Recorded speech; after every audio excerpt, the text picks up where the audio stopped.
hypocrite, hypocrite. Au nom de la République française, nous ne sommes pas dupes.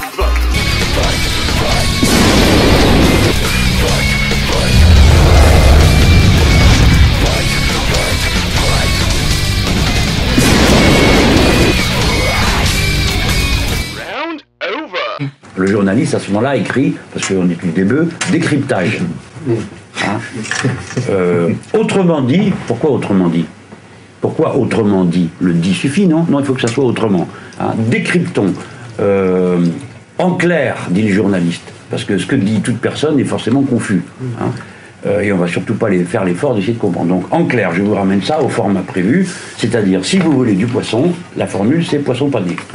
Coupé en rectangle. Voilà. Et tant que ça n'a pas la forme d'un rectangle, c'est pas du poisson. Et c'est pas consommable. Donc les idées, c'est pareil. Il faut que ça soit dans le format qui vous permet de l'avaler. Vous connaissez le vieil adage, la différence entre un journaliste et un mannequin. Eh ben, le mannequin, il mange pas pour garder la ligne, et le journaliste, il garde la ligne pour manger.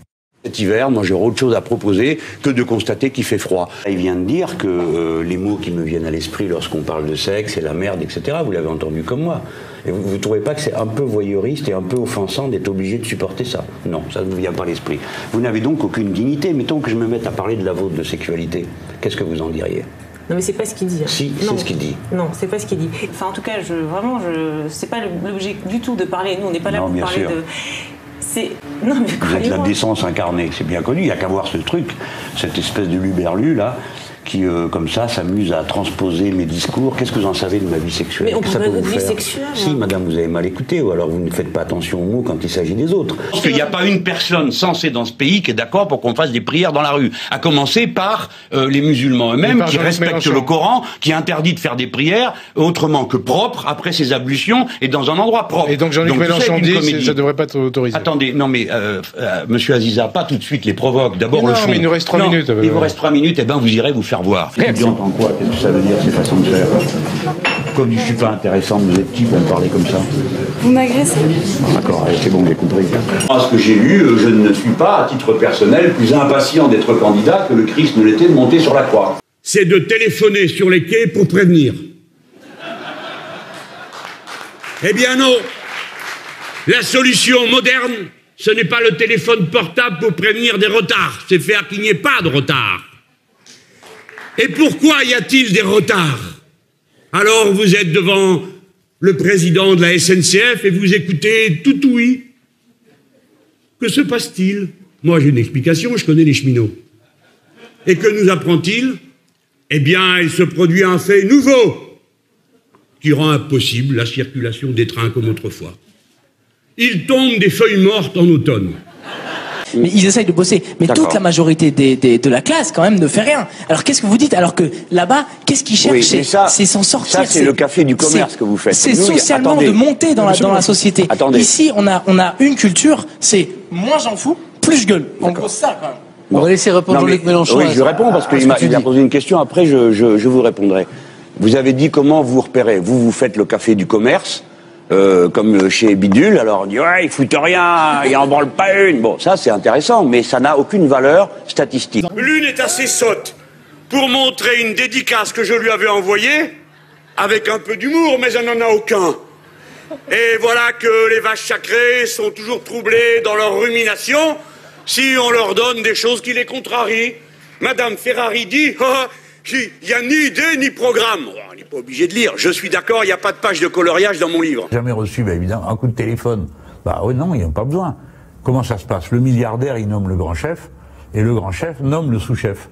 Évidemment que le sous-chef, il va être de la couleur qui fait plaisir au milliardaire qui paye le grand chef.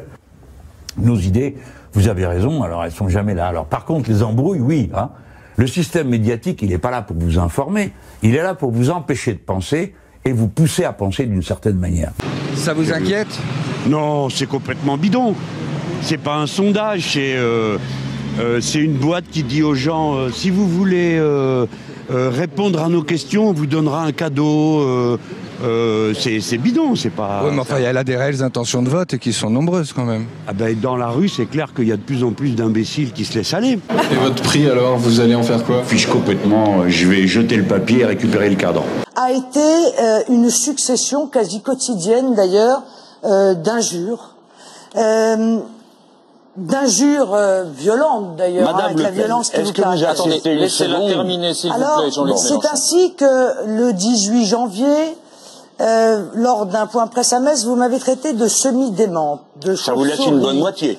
De vampire. Parce que le problème, c'est qu'elles sont dans les bois, les prostituées. Mais j'en ai rien à faire. Si vous voulez me parler de ça, vous allez trouver quelqu'un d'autre, d'accord? Avec moi, vous parlez de choses sérieuses. Dignitas et de gravitas, hein, la maxime romaine.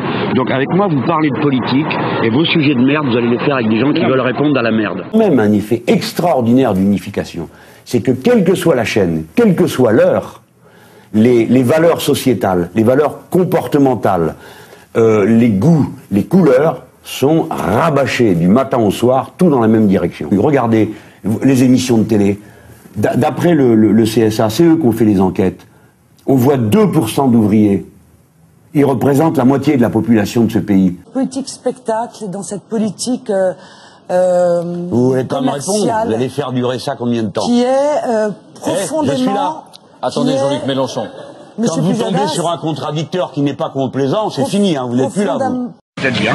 Voilà. Peut-être bien, vous avez raison. Savoir, oui. Voilà. Oui, oui. Non, j'ai dit, par contre, ce que j'ai dit, monsieur, ça je le maintiens, que les imbéciles, regardez-moi, monsieur, dans les yeux, les imbéciles qui distribuent des faux tracts, qui me traitent de nazi ou qui racontent que j'ai des maisons et des voitures. Nous, les nazis. Non, mais je sais pas, monsieur. Je sais que ceux qui font ça et qui seront punis par la loi, sévèrement, on verra, monsieur. Ce qu'on va voir, c'est que dans ce pays, tout n'est pas permis, vous comprenez? Déjà, avec Tapi, et il ne faut pas être très malin. Il ne faut pas être très malin. Moi, je ne suis pas Tapi, j'ai rien à voir avec ça. Vous avez affaire à un homme de gauche. Monsieur, débrouillez-vous avec Tapi, c'est votre... Avec vos 40 000 € par mois. Voilà, 40 000 € par mois. Vous entendez, les amis? Vous entendez? Alors, comment vous... Ouais, comment vous... Allez, démontrez comment j'ai 40 000. Vous savez pas, mais vous parlez quand même. Regardez-moi ce gros imbécile. Regardez-moi dans les yeux, vous êtes un homme? Alors je gagne 40 000 €, espèce d'imbécile? Qu'est-ce qu'ils veulent tout cela là-bas avec leur caméra? Mais c'est un journaliste. Il comprend rien, le gars. Absolument. Faut lever la tête, baisser. Il sait pas écrire, le gars. Vous avez un enfant derrière moi. Vous avez bien privilégié l'enfant. Il vaut mieux. C'est assez humain. C'est curieux pour un journaliste. Vous avez des sentiments humains? Oui, justement, sur l'Europe. Eh bien, on va revenir après sur le programme. Oh, mais vous pouvez finir une phrase. Une phrase, parce que nous amis attendent. Allez au diable. Voilà, allez au diable, tant mieux. On a oublié que du temps de regard, la CSG était à 1,1% et qu'ensuite elle est passée à 7,5%. Oui, et donc c'est un tout petit peu différent. Je suis reconnaissant que vous me le rappeliez. Mais non, mais ne le prenez pas mal. Ne le prenez pas mal. C'est votre spécialité. Ce n'est pas acceptable de procéder comme ça. Allez, non, je me fâche pas. Je m'étais dit, il ne faut pas le fâcher, je l'ai fâché. Non, mais très bien. C'est pas dans vos moyens. Jean-Luc Mélenchon, votre proposition. Oui, d'abord, j'ai admiré vos pudeurs de gazelle. Quand vous dites la campagne a été polluée, je ne parle pas pour vous, madame, a été polluée par les affaires de certains d'entre vous, pardon, pas moi. Non, mais je tiens à le préciser. Ici, il n'y a que 2 personnes qui sont concernées, M. Fillon et Mme Le Pen. Ça pourrait venir. Les 3 autres, nous n'avons rien à voir avec tout ça. Alors, s'il vous plaît, ne nous mettez pas dans le même sac. Par exemple, lorsque l'on a Frédéric Mitterrand, que je déteste à tout point de vue, parce qu'il n'est là que parce qu'il s'appelle Mitterrand. C'est quand c'est mes amis? Attends, je vais te faire le coup. Bien, mais je n'aime pas. Et pourquoi vous détestez Frédéric Mitterrand? Qu'est-ce qu'il vous a fait? Il m'a fait qu'il n'est là que parce qu'il s'appelle Mitterrand. C'est une raison pour le détester. Honte. Oui, c'est une raison suffisante. Je ne le connais pas, mais ça me suffit pour le détester. Là-dessus, voilà que j'entends 3 perruches sur Canal+, et leur métronome qui s'en prenait à moi. C'est par parler comme ça, par condamner ces mauvaises manières, et après je verrai si j'ai envie de subir l'admonestation de monsieur Apathy qui me somme de condamner ceci et cela en fonction de ses lubies anticommunistes. C'est pour rire, ça, c'est tellement drôle, hein. C'est tellement drôle. Mais du coup, pourquoi utiliser le même langage, au fond? Vous pourriez justement ne pas être à ce niveau-là. J'ai choisi de faire comme ça, et si ça vous plaît pas, vous pouvez aller vous faire voir. Morand, j'ai été élu 2 fois conseiller général, pas vous, d'accord? Ah non, mais ça, je suis d'accord. Oui. Deuxièmement, j'ai été élu député européen dans la grande circonscription du Sud-Ouest, où personne n'était élu jusque-là avant moi du Front de gauche. Et j'ai recueilli 275 000 voix sur la liste que je menais. C'est-à-dire que pour élire un homme comme moi, c'est l'équivalent de 5 députés nationaux. Alors remballez vos grands airs de mépris à l'égard des élus du peuple. Ne pointez pas du doigt, vous, s'il vous plaît, Jean-Luc Mélenchon. Montre du doigt parce que vous passez les bornes. Oui, non, c'est bon, on connaît. Dernière question. On connaît quoi, s'il vous plaît? On connaît la chanson. Est-ce qu'en 2012... Vous n'avez pas le droit de me parler comme ça. Est-ce qu'en 2012, vous m'impressionnez pas parce que vous êtes derrière votre micro. Pas du tout, mais moi non plus. Alors parlez-moi poliment. Mais je vous parle très poliment. Je suis un élu du peuple et je l'ai été élu au suffrage direct. Formidable. À moins que vous décidiez que les élus du suffrage indirect que sont les sénateurs, vous les méprisez. Une coda, j'ai fait du latin. Vous connaissez aussi? J'ai fait du latin. Je ne suis pas complètement analphabète. Hein. Mais vous savez, il y a plein de gens qui n'ont pas fait, qui ne sont pas analphabètes. Il ne faut pas être prétentieux, monsieur Denisot. Il ne faut pas vous biaiser avec les faits. La contradiction. Vous biaisez avec les faits. Vous n'êtes pas le gouvernement d'autre chose que le gouvernement des riches. Ah, ça y est. Vous n'êtes pas autre chose que le gouvernement des productivistes. Vous allez continuer à maintenir les centrales nucléaires alors qu'elles sont dangereuses. Vous allez maintenir toute une série de processus de culture qui sont dangereux. Vous allez nous imposer le CETA alors qu'aucun Français, jamais, aucun Parlement n'a voté sur ce texte. Et vous n'êtes donc même pas un gouvernement qui a le souci de la démocratie. Et vous n'avez pas de plan B sur le glyphosate, si bien que vous êtes là, comme des ballots, une main devant, une main derrière. Il y en a un qui dit dans 3 ans on arrêtera tout, et l'autre qui s'appelle Premier ministre qui dit on ne changera rien. Tumeur, c'est un peu ça l'idée. Oui, voilà, c'est ça. Voilà. Vous pouvez partir de l'idée que tout homme politique est un menteur, un escroc, un voyou qui s'occupe de marketing comme vous-même vous le faites. Mais vous pouvez aussi partir de l'idée que nous avons bon fond et que nous essayons d'être intelligents. Vous-même, en faisant quelques efforts, vous y parviendriez si vous voulez bien y réfléchir. Entrez, les méthodes de cette lutte, c'est tout. Ce que je veux vous dire, c'est que la manière d'être va avec le programme. Vous ne pouvez pas expliquer aux gens que vous allez faire la révolution citoyenne, que vous allez faire les poches au-delà de 360 000 à quelqu'un, et puis après vous comporter comme un petit gentil avec sa petite cravate, son air pincé, et ressembler à un socialiste ordinaire que vous voyez, qui sont interchangeables, tous dans le même costard gris, tout ça.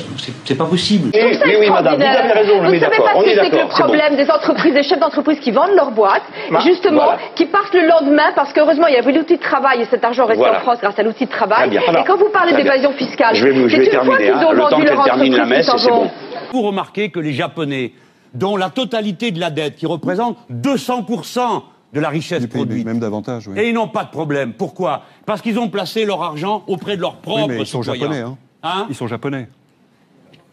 Si vous voulez. Ah ouais, d'accord. Non, mais la structure n'est pas du tout la même. Oui, ils sont japonais, les japonais, nous on est des Français, C'est pas pareil du tout. Ok, monsieur Langlais, il faut faire descendre la température là. Et ailleurs, ils sont dans les terroristes et ailleurs. Pas aux gens qui sont pas contents. Eh bien, moi, je considère franchement, François Bayrou, je vous reconnais pas. Vous voilà maintenant pour les militaires qui passent le maintien de l'ordre. Oui, s'il le faut, avec ce qu'on a vu, avec des mois qu'est-ce qui se passe après, des François? semaines Qu'est-ce qui se et passe? des mois. Non, mais on n'a pas besoin de ça. Mais alors, on a besoin de quoi? Oui, mais... De quoi parlez-vous? Si vous mettez un militaire devant un bâtiment et que vous lui dites faut protéger le bâtiment, quelqu'un vient quand même, qu'est-ce qu'il fait? C'est un métier, la police. Au nom de quoi vous m'empêchez d'entrer dans mon local? Au nom de quoi? Qui vous a donné cet ordre? Je suis un parlementaire. Touchez pas, monsieur Mélenchon. Vous ne me touchez pas. Ne touchez pas. C'est vous qui touchez. Non, je ne vous touche pas. Je vous dis que vous n'avez pas à m'empêcher d'entrer dans mon local. Nous ne sommes pas des voyous, des bandits. Allez faire votre métier de policier. La République, c'est moi. C'est moi qui suis parlementaire. Poussez-vous de là et ouvrez-moi cette porte. Est-ce qu'après cet épisode avec Tsipras, qui avait un programme qui voulait casser avec la politique d'austérité de l'Union européenne, etc., et vouloir faire une autre Europe, et après cet échec cuisant, est-ce que vous pensez toujours qu'une autre Europe est possible? Non, je pense qu'il est impossible de rien faire et qu'il faut rester à la maison en pleurant. C'est mon idée. D'ailleurs, les gens qui sont là, vous le voyez, tous nous sommes dans la douleur et l'affliction. Nous ne voulons plus rien faire. Nous pensons que ça ne sert à rien. Voilà, c'est notre message actuellement. Vous avez une autre question de ce niveau-là? Par monsieur Zemmour, moi je les trouve corrects. C'est quoi? C'est de bloquer les frontières, Comment? Parce que personne n'est capable de le faire. Personne ne sait comment on bloque une frontière. Je vais vous dire, vous voyez les gens qui passent là-haut, dans la neige? Oui. Franchement, faut avoir du caractère pour y aller. Il y a aussi les forces de l'ordre qui ne sont pas soutenues par le gouvernement. Non, mais avec attendez, les passeurs et les migrants, ils sont au bord du burn-out. Bon, moi, je parle des Français. Oui, d'abord. Mais moi, je parle des êtres humains, ils m'intéressent. Gaston Defferre avait une blague qui était horrible. Il disait, écoutez, nous, on avait la Gestapo, la milice, la SS, et de l'autre côté, la garde civile franquiste. Et on passait quand même. Vous ne pouvez rien contre la volonté qu'ont les gens de vivre. Puis, de l'islamophobie. Vous avez le sentiment qu'il faut que, à l'occasion d'une campagne présidentielle, on vienne ici dire « Oui, vous avez le droit de vous haïr, c'est une très bonne idée ». Non, c'est un combat. Je pense à Charb, qui était votre camarade, à qui vous avez rendu un hommage formidable, qui a fait une lettre ouverte aux idiots de l'islamophobie. Vous vous souvenez de son texte? Mais oui, puis il a le droit. C'est une démocratie, ce pays. D'où ma question sur le droit à l'islamophobie. Non, mais je vais vous dire, est-ce qu'on a le droit à la judéophobie? Qu'est-ce que vous en pensez? Est-ce qu'on a le droit à la judéophobie? Je vous réponds, non, c'est stupide. Parce que le Mali est au Mali. Comme les Américains en Afghanistan, vous laissez tout. Vous vouliez que les Américains restent en Afghanistan? Non, mais oui ou vous partez, monsieur Mélenchon. Madame, nous ne sommes pas chez nous au Mali, vous pouvez l'admettre. Nous ne sommes pas le gendarme du monde. On y est parce que le Mali nous avait demandé de venir l'aider. Le Mali nous avait demandé de l'aider par un président qui était déjà discutable, et je viens de vous dire que nous l'avons fait. Et vous partez au risque que le terrorisme s'exporte chez nous. Mais vous savez très bien que ça se passera. Catégories intellectuelles, c'est-à-dire dans vos métiers, beaucoup de gens s'interrogent sur la façon dont la pratique professionnelle se fait.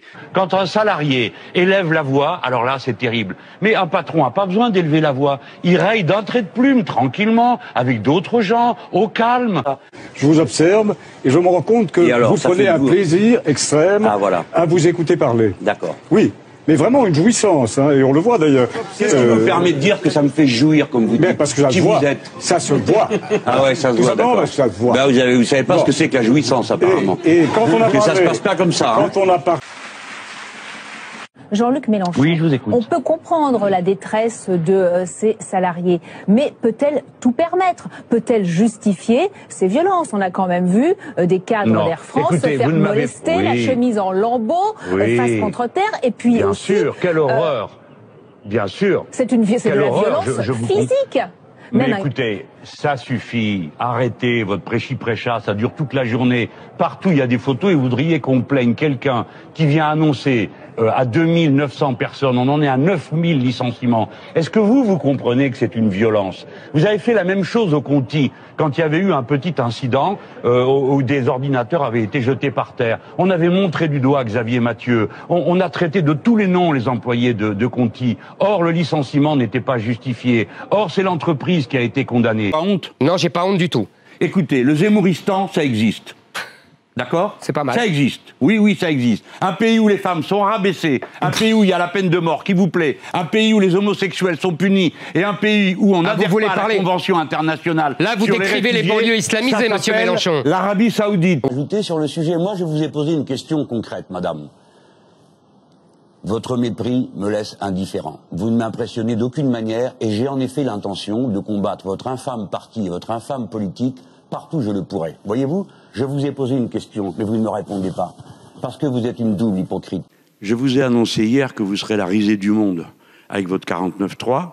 J'ai noté que dans la presse internationale, la stupeur est de règle, sauf quelques articles particulièrement insultants pour les Français qui disent que nous sommes habitués à obéir à n'importe quoi. Ce qui me fait peur, moi, aujourd'hui, en tant que Français qui aime son pays, je me dis, attention, si on continue comme ça, vous allez avoir donc un État de plus en plus inefficace, et si on augmente encore les dépenses publiques, eh bien vous allez avoir, malheureusement, comme ce qui se passe depuis très longtemps, de l'évasion fiscale, des boîtes qui vont dire on va aller à l'étranger, des Français qui... Non mais vous pouvez pas dire des traîtres. Si, des traîtres à la patrie, les gens qui s'en vont, qui enlèvent leur argent pour en priver leur pays, ça s'appelle des traîtres. Mais pour le Front National, ce qui n'était pas le cas. Non plus, je n'ai pas du tout ça que j'ai voulu faire croire, et votre petite tyrannie intellectuelle pour essayer d'intimider les gens ne marche pas avec moi, car je suis prêt à me foutre de votre gueule pendant des heures. Vous êtes un raciste, vous avez été condamné pour ça, vous êtes un homme qui professait une vision de la virilité extrêmement curieuse, extrêmement violente, c'est vous qui écrivez que les femmes sont le butin des hommes.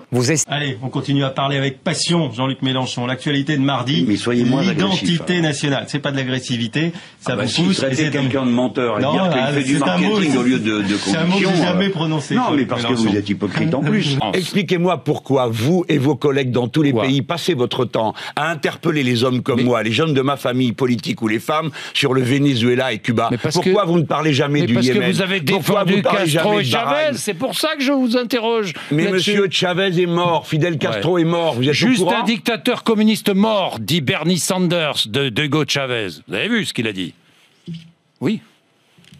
Pas un mot. Y est, alors on passe à autre chose. Mais on passe à l'Europe. Non, monsieur Bourdin, non, je veux répondre à tout. Quelle est votre question? Allez-y. Simplement. Posez votre question, je vais vous répondre. Vous pensez que c'est bien de cracher sur les morts? Je suis d'accord avec vous. Mais je ne crache pas sur les morts. Alors, monsieur, parlez-nous de Bahreïn, où mon camarade est arrêté, est en prison depuis 5 ans. Parlez-moi du Yémen, qui est bombardé du matin au soir. Je ne soutiens aucune dictature. Nulle part dans le monde, je n'ai soutenu un dictateur. Je suis l'homme qui a des décorations pour avoir aidé des gens à sortir de prison sous les dictatures. Ça suffit, cette espèce de doute que vous essayez d'étendre sur moi. Le reste du temps, vous fermez votre grande bouche chaque fois que des dictateurs... Monsieur, quand le Qatar, le sultan du Qatar a été invité au 14 juillet, qu'est-ce que vous avez dit, vous, monsieur Bourdin? On n'a jamais critiqué le Qatar ici, jamais. Je ne vous dis on n'a jamais posé des questions sur le Qatar. Mais sans doute avez-vous posé des questions. Mais vous n'avez pas le droit d'essayer de faire de moi... Mais je ne fais rien, je insidieuses. Mais vous voyez l'effet que ça vous fait, monsieur Bourdin. Regardez comme vous vous énervez. Est-ce que vous avez passé une bonne soirée? Non, c'est la noblesse de l'entre-soi, les belles personnes qui se croient drôles, qui commencent par un discours offensant. Je repars avec la haine au croc. Hypocrite, au nom de la République française, nous ne sommes pas dupes. Des hypocrites, au nom de la République française, ce sont des